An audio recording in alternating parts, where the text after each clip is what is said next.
Bayangkan sebuah titik di padang yang kering. Sebuah rumah bukan untuk raja, melainkan untuk hati. Di sanalah tangan menata batu, napas doa mengalir, dan generasi menulis ulang makna. Ini bukan sekedar cerita tentang batu yang disusun.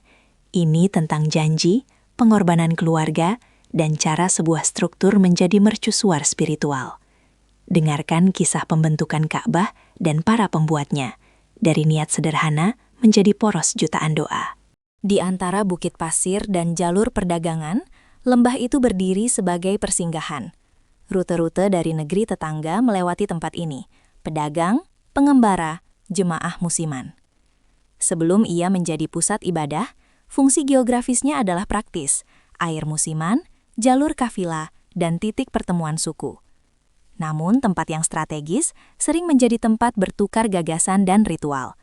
Disinilah, konon menurut tradisi, ide mendirikan sebuah rumah suci muncul. Sebuah rumah yang tidak mewakili satu klan, tetapi menjadi titik temu antara manusia dan yang transenden. Narasi pembukaan menempatkan pembaca di lingkungan sosial ekologis, tanah yang menuntut pengelolaan, komunitas yang hidup dari pertukaran, dan budaya lokal yang merawat tradisi lisan. Kita akan melihat bagaimana latar ini menyediakan bahan bakar bagi gagasan spiritual yang lebih besar, gagasan untuk sebuah rumah yang mengikat janji antar generasi. Menurut tradisi, pembangunan Ka'bah dimulai dari niat keluarga yang taat. Seorang bapa, anak, dan istri menjadikan pekerjaan itu sebagai ibadah. Konstruksi bukan sekedar teknik, ia syarat niat dan doa. Keluarga ini bekerja dengan bahan sederhana, memilih batu yang tepat, dan menata orientasi dengan penuh hati-hati. Pada saat yang sama, komunitas membantu. Ada tetangga yang membawa air, pengrajin yang mengukir, dan pemuda yang mengatur pondasi. Pembangunan menjadi ritual kolektif, pekerjaan tangan yang dikawal doa. Di bab ini kita menyoroti peran keluarga sebagai pelaksana utama. Bagaimana rutinitas sehari-hari berubah menjadi liturgi. Mengangkat batu sambil berdoa, menumpuk pondasi sambil berjanji menjaga rumah tersebut. Peristiwa ini menjadikan aktivitas fisik juga sebagai upaya spiritual, sehingga setiap batu yang tersusun menyerap memori kolektif. Bagian dari cerita pembentukan melibatkan sebuah batu berwarna gelap yang lalu menjadi penanda khusus, Hajar Aswad.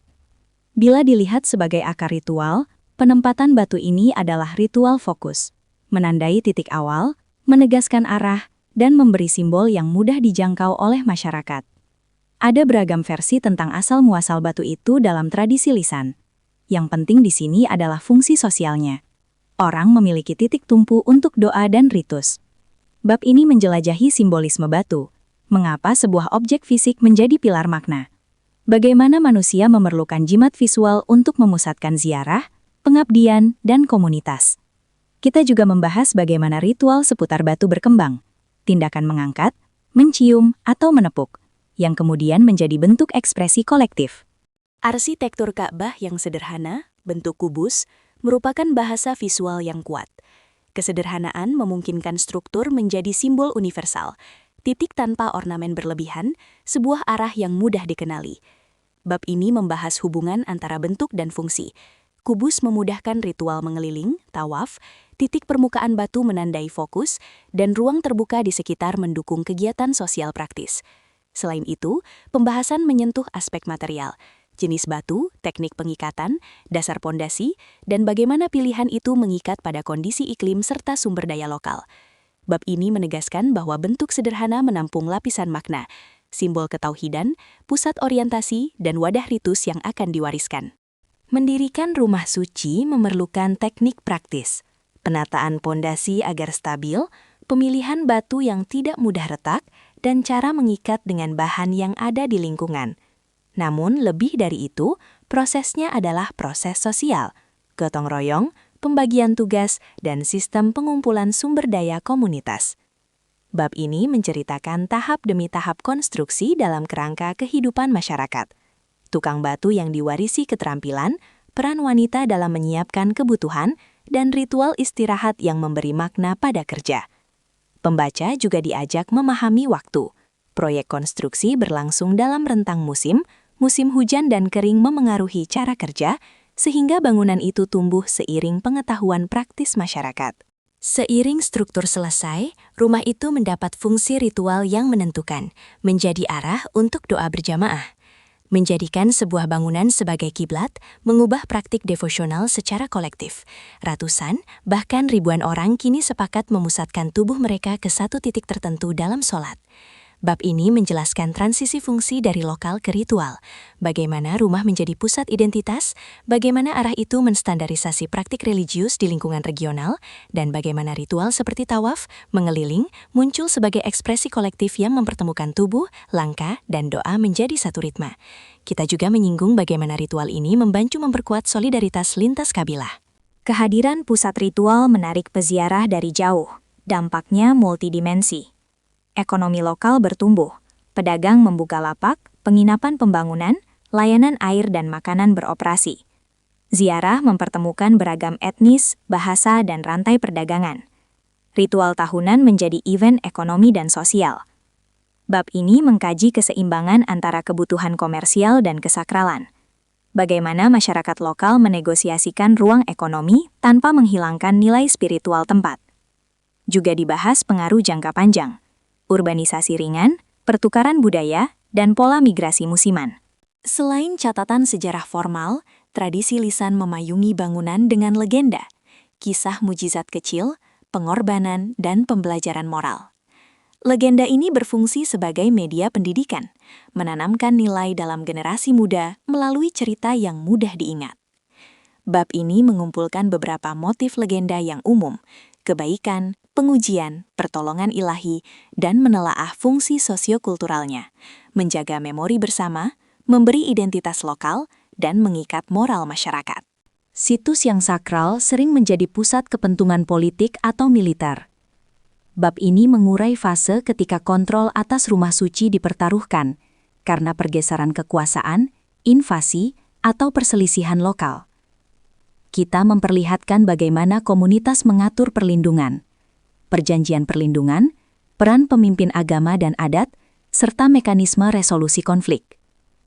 Pembahasan menekankan solusi yang menegakkan kesakralan sambil menavigasi realitas politik. Bagaimana komunitas merumuskan aturan kuno untuk memastikan akses aman bagi peziarah. Sejarah bangunan panjang. Renovasi berulang terjadi karena cuaca, usia, atau kehendak penguasa. Setiap rekonstruksi meninggalkan tanda zaman, bahan baru, teknik baru, atau elemen artistik yang mencerminkan budaya penguasa saat itu. Bab ini melacak lapis-lapis perubahan arsitektural dan membahas pertanyaan penting, menjaga orisinalitas versus memperbaiki fungsionalitas. Diskusi juga menyentuh catatan sejarah tertulis yang merekam fase-fase rekonstruksi serta tantangan konservasi sebelum era teknologi modern. Batu hitam menjadi fokus ritual yang memiliki ragam praktik. Bab ini menguraikan praktik populer seputar batu, bagaimana ia diperlakukan dalam ritual, apa arti simboliknya, dan bagaimana komunitas memperlakukan prosedurnya agar tetap hormat dan aman. Kita juga membahas kontroversi atau variasi regional mengenai makna batu, serta bagaimana otoritas keagamaan membuat pedoman agar ritual tidak menimbulkan bahaya ketika jumlah peziarah besar. Era modern membawa skala baru. Jutaan peziarah membutuhkan manajemen cermat, air, sanitasi, antrian, keselamatan.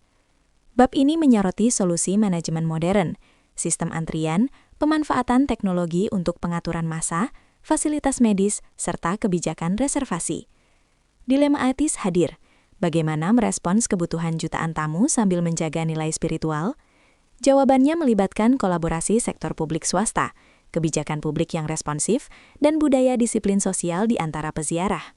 Untuk memastikan kelangsungan warisan, teknologi konservasi menjadi penting. Pemindaian 3D, pengujian bahan, dan teknik stabilisasi. Bab ini menjelaskan pendekatan ilmiah ke pelestarian, metode modern yang tidak menghilangkan nilai ritual, tetapi menambah fondasi ilmiah untuk menjaga struktur. Diskusi juga menyentuh kebijakan akses penelitian dan etika konservasi di situs suci. Sebagai simbol, Ka'bah muncul dalam karya seni, sastra, dan wacana politik. Bab ini menelaah bagaimana representasi visual dan sastra merefleksikan makna kolektif dan perubahan persepsi global. Seni menjadi medium untuk menerjemahkan nilai moral, solidaritas, pengendapan, dan pengakuan akan yang transenden. Kita juga membahas sensitivitas representasi agar tetap hormat dan konstruktif. Rumah suci bertahan karena makna yang dipikul komunitas dari generasi ke generasi. Melestarikan Ka'bah bukan sekedar menjaga batu atau bangunan, itu menjaga etika, tata laku ziarah, dan penghormatan terhadap sesama. VO menutup dengan ajakan praktis, belajar dari sejarah, hormati ritual, dan bantu menjaga keseimbangan antara kebutuhan manusiawi dan kesakralan situs.